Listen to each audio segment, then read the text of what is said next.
So let's talk Sinners. Yes, ma'am. All right, so when Ryan Coogler shared this idea with you of playing two different parts, two different people, what was your initial reaction? I'm gonna do what? I think it was a little bit of anxiety. I think a little bit of nerves, but then equal amount of excitement at the challenge of it all.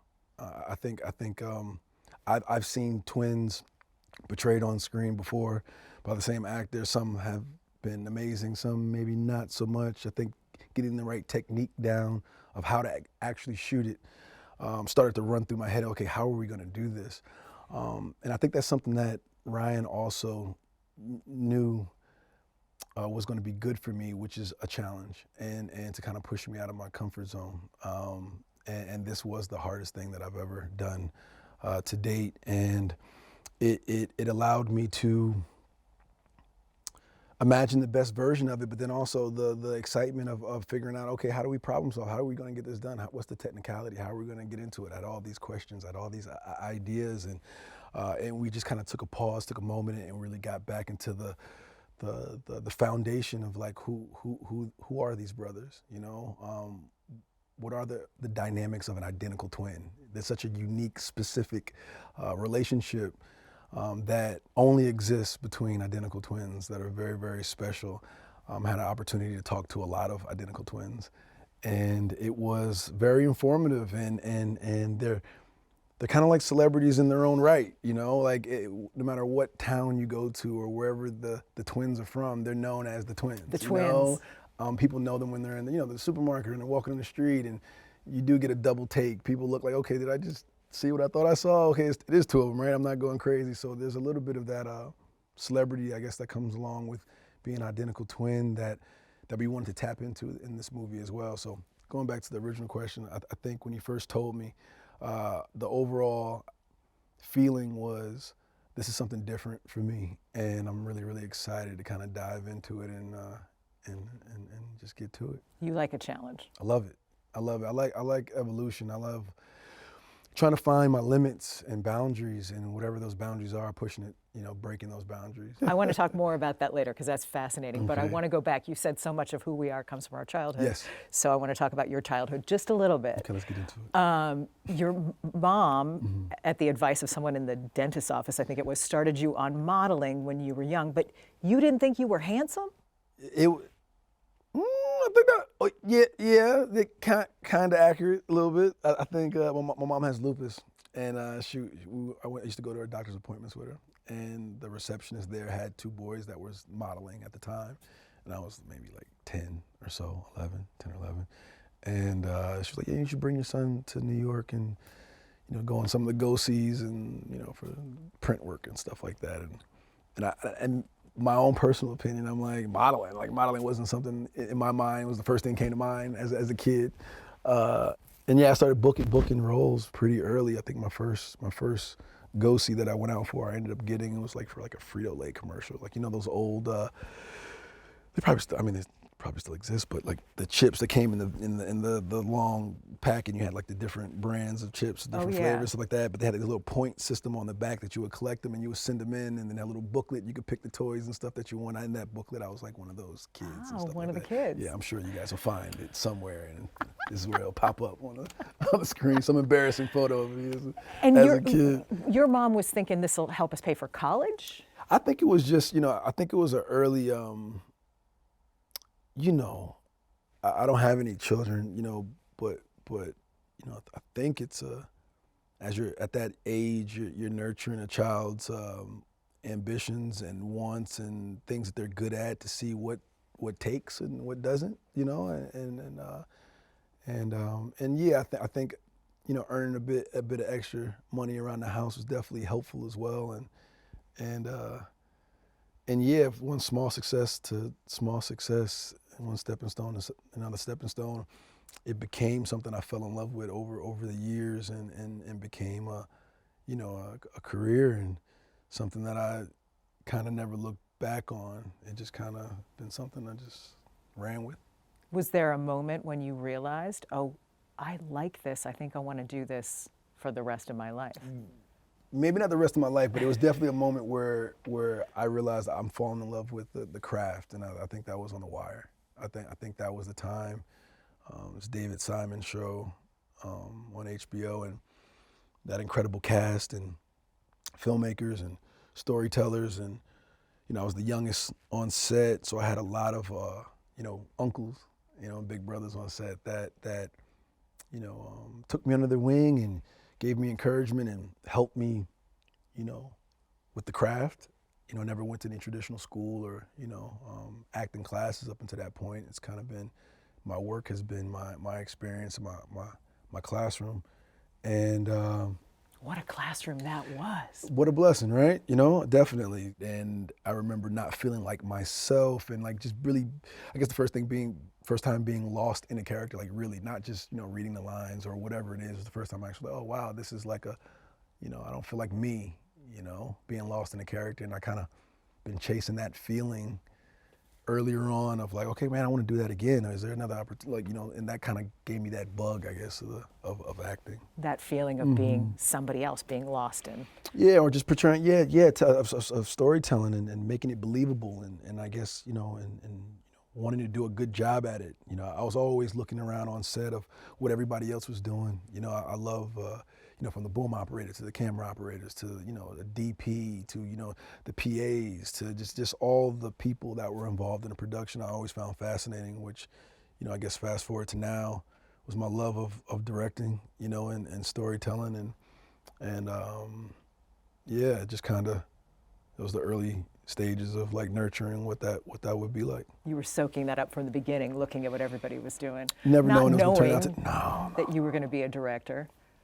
Yeah, wow. Not knowing I was going to act. I mean, like having a career as an actor as a kid, there's nobody in my family that came from this.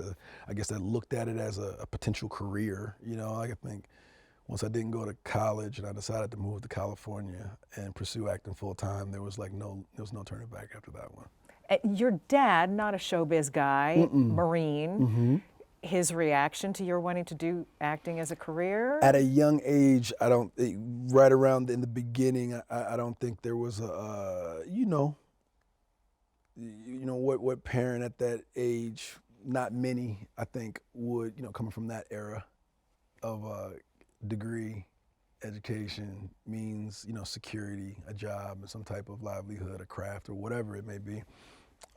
It took some convincing for him to kind of fully get on board. My mom's a painter, she's an artist, very, very, very, free-spirited and encouraging in that way. So there was a bit of a, I think once I went to set and he saw, because at that time, obviously I can't go to set by myself. One of them had to be there with me, and saw, I think, how I was treated by the crew and saw how serious I was taking it. He, that's something my dad always told me, you got to find something, you got to be serious about it. Just got to be serious about something. And I think once he saw that firsthand, he bought into it, and just never really looked back. That's great. I mean, you found something that you could be serious about, that Correct. You were serious about. Correct. You followed his advice. I did. I think, not going to school, moving to LA, and, at that point, listen, being a career actor, and working enough to let that be your main thing, your only thing, is not easy. And I was able to be patient. I was able to go for broke each time, and right when I ran out of money or borrowed enough to get to the next month, the rent or whatever it may be, right when I thought, okay, this is it, I guess I got to move back to Jersey or whatever, I got to move back home, I always booked something that didn't necessarily put me in a box, but always, moved me forward to the next level and, helped give me the foundation of the craft, and the shows that I worked on and the people that were watching those shows, that ultimately the producers, casting directors, and always kind of opened up doors for me, from The Wire to Friday Night Lights to, films like Chronicle and ultimately Fruitvale Station, meeting my director, Ryan Coogler, and yeah, it just kind of kept going from there. And then you and Ryan pair up again to do Creed. How life-changing was Creed? Oh, it was tremendous. Funny story, like, before we even shot a frame of Fruitvale Station, Ryan pitched to me the idea of Creed and asked me if I wanted to play Apollo Creed's, it was his grandson at that time, Apollo Creed's grandson. And I was like, yeah, sure, let's do it. Like, I'm all in. Like, and again, just that speaks to Ryan and his, his ability to, you trust him. His leadership quality. You want to be a part of his world, and his, he's very reassuring in a way that you just want to follow him.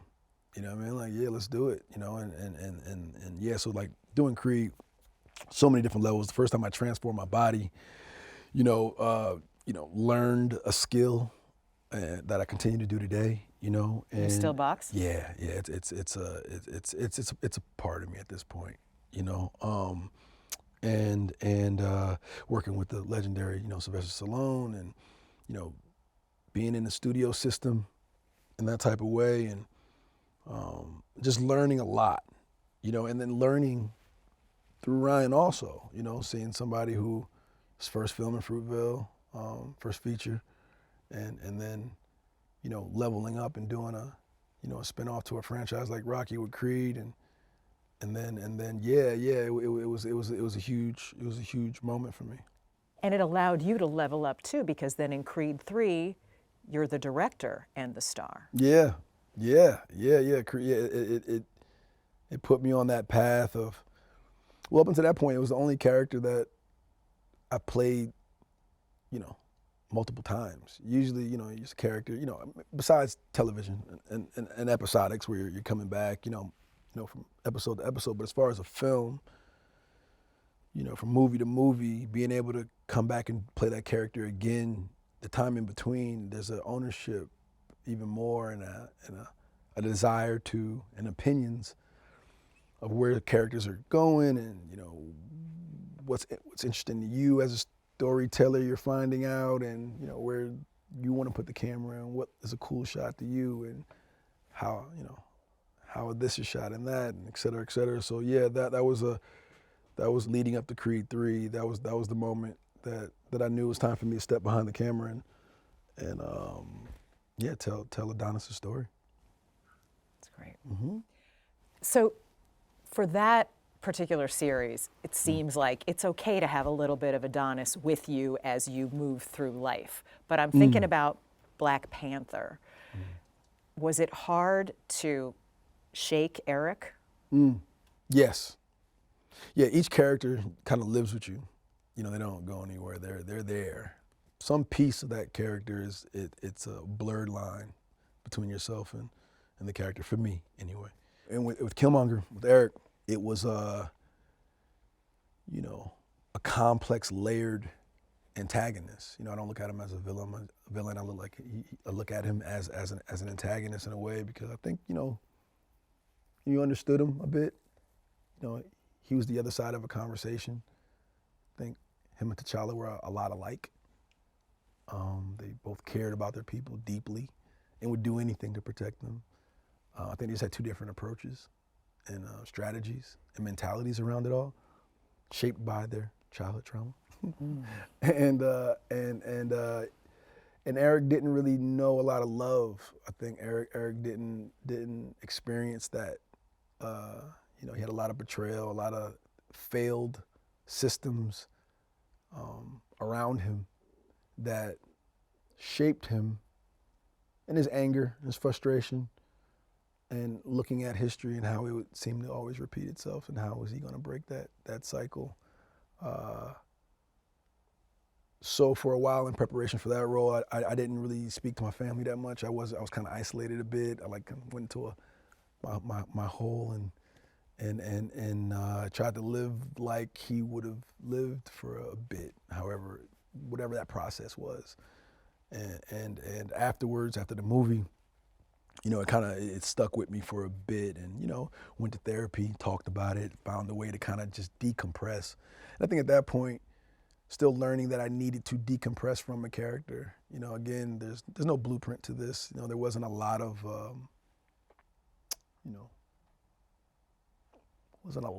people that acting is a solo journey for a lot of times. This career, this path, there's a lot of, auditioning by yourself, practicing by yourself. There's a lot of, preparation and the experience, the journey, so learning as I went, realizing that, oh man, I still got a little something on me that I need to get off. Like, talking is really important. So you literally went to therapy Yeah, to help rid yourself a little bit of Eric, or at least. Yeah, and then I think that spiraled into a bigger conversation and self-discovery of like, okay, I think that's something that's necessary, for people, especially men. I think it's good for them to go and talk and get that off. So that's something that I'm not ashamed of at all, and very proud of, and definitely helped me in throughout the years and to this day of trying to be a good communicator and a well-rounded person inside and out. That's great. Yeah. My therapist always says she's scared of the people who don't go to therapy, not the people who go to therapy. Yeah, hey, listen, no judgment, but yes, talking is important. Keeping things bottled up, I don't personally recommend. Right. Ryan Coogler has said that Chadwick Boseman's death messed everybody up, but might have messed you up the most. And I'm curious if you know what he means by that. I mean, I don't know. Yeah, yeah. It's Chad's a very special person, and we had a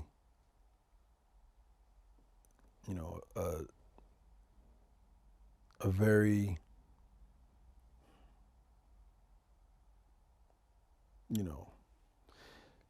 just wish I had more time with him. I think that's the hurtful thing. And do you have those conversations, kind of like, I know you say you can't say it in the flesh, but yeah, do you find yourself talking to him? Yeah, definitely. I think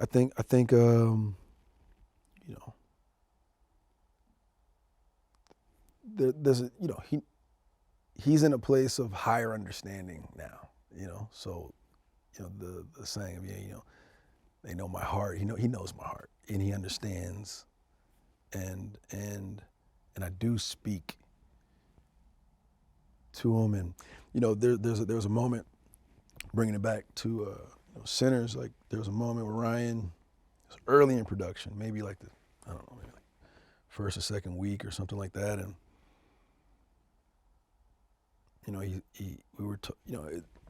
me being in the Southern accent, the dialect was and holding it for the entire time was a challenge for me. And Chadwick, when he was playing T'Challa, he never broke, always kept his accent. When he's at home, when he's on set, he was always had it. And Ryan being, the great director that he is, and sometimes knowing exactly what needs to be said and what an actor needs to hear, to dial in or, and get the best out of him. It was one of those things like, what would Chad do in this situation? And, safe to say we didn't have to, there was nothing else that needed to be said after that, and it really helped me lock in to that element. Yeah, so that Southern accent stayed after those words of advice. Yeah, it stayed in. It really made a difference for me. Mm-hmm. That's something about the two of you. You can have that shorthand, I guess, at this point, right? Big time. You and Ryan. Big time. Yeah. So speaking of Sinners, and I know this is always an awkward question, but it's in the Oscars conversation, so I have to talk a little bit about the O word. You've been in this conversation before. Do you try to block it out? Do you let that seep in at all? No, I mean, look, the fact that I'm in this conversation, this film's in the conversation, at this time of the year, and people are still, this movie came out in April, the fact that people are still talking about it means the world to me. It means that the work that I did, the time, the effort, the sacrifices that was made resonates with people, and it's memorable, and it made an impact. And that's the thing I really, really care about. Those are the things that last forever. That's the reason why, I love getting in a room full of people and watching a movie and that communal experience. And like, we were saying, like laughing at the same thing and looking and listening and vibing and talking to the screen. And like, that's what I love about films and movies. And, if I was able to contribute to an experience like that is memorable and still being talked about, it's a huge honor, And then being able to celebrate the people that went on that journey with you, the fact that there's so many talented people that helped make this movie, department heads, actors, crew, music supervisors, composers, editors, just that are all getting the praise and the flowers that they deserve. If I can help champion them and their work that allowed me to do my part in this project is great. It's great. And yeah, of course, who doesn't want to be recognized in the field that you care so much about, So I guess that's my long-winded version of, yeah, I guess. It was beautifully put. It was not long-winded. One thing, after Black Panther, you bought before Black Panther, you bought your parents a house, but then you continued to live with your parents up until well after you could afford to move out on your own and have your own house. This is true. Why? I mean, 'cause I love my parents. I love them. As we get older, and again, realizing that time is, short and limited. Unfortunately, we can't live forever on this planet, and we have a finite amount of time, and I have a great relationship with my parents, and and wanting to be around as much as I could, that didn't bother me at all. I mean, it was pretty cool. Made for a lot of funny moments, a lot of great stories. Like? Y'all ain't got enough time. We ain't got enough time for the segment. No, but it's just fun. Being roommates again with your parents is just imagine. It's just all the things. I'm a night owl, like just things. They go to sleep early. And insert moment here. No, but it was great, and I mean the goal, who doesn't want to buy your parents a house, your mom a house? That's always been the childhood dream, is to retire your parents and not having to work anymore. And I can say I did that. So that's that's a bucket list. That is pretty awesome. And I got to say, as a mom, to have my successful adult son move back in with me would be just fine with me, too. It's good. It's cool. And now I'm just close enough. You're just close enough, just far right? enough away. Yeah. Just close. It's just far enough. No, it's great. It's interesting because I read an article that I think was probably 4 or 5 years ago where you talked about your legacy, that you were thinking about your legacy. Are you thinking about your legacy now? I think I'm always kind of thinking about it. It's not, I think at this point, it's kind of just who I am more than me intentionally thinking about what I'm doing for legacy. I think when you're younger, there's this idea of legacy and, things you want to accomplish and how you'll be remembered and all that good stuff. But I think now in my late 30s, I think it's more of just being true to who I am, and wanting to build things that and be a part of things that can help make an impact and change.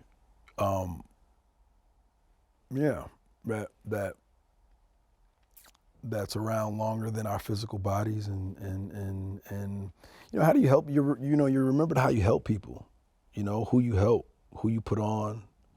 Life's hard enough as it is, to be able to help a person, whether it's through inspiration, is it through, physical things, whether, hands-on words of advice, whatever it may be. You never know what somebody else is going through.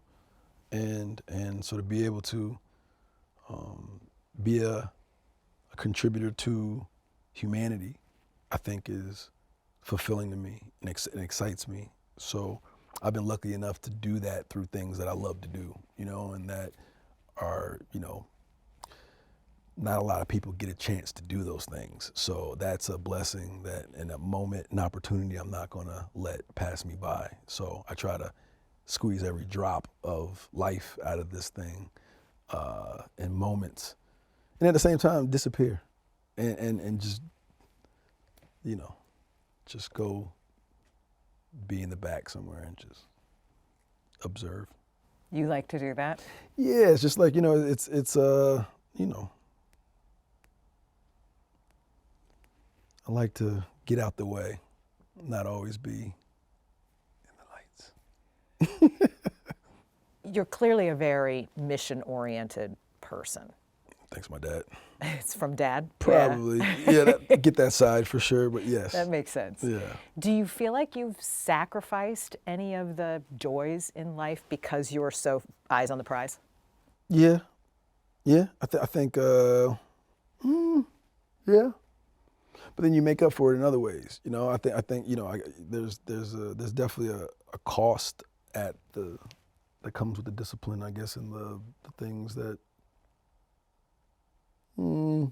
maybe you can't indulge in as much as being somebody who is being watched all the time or being looked up to, knowing that people look up to you, and wanting to lead by example, and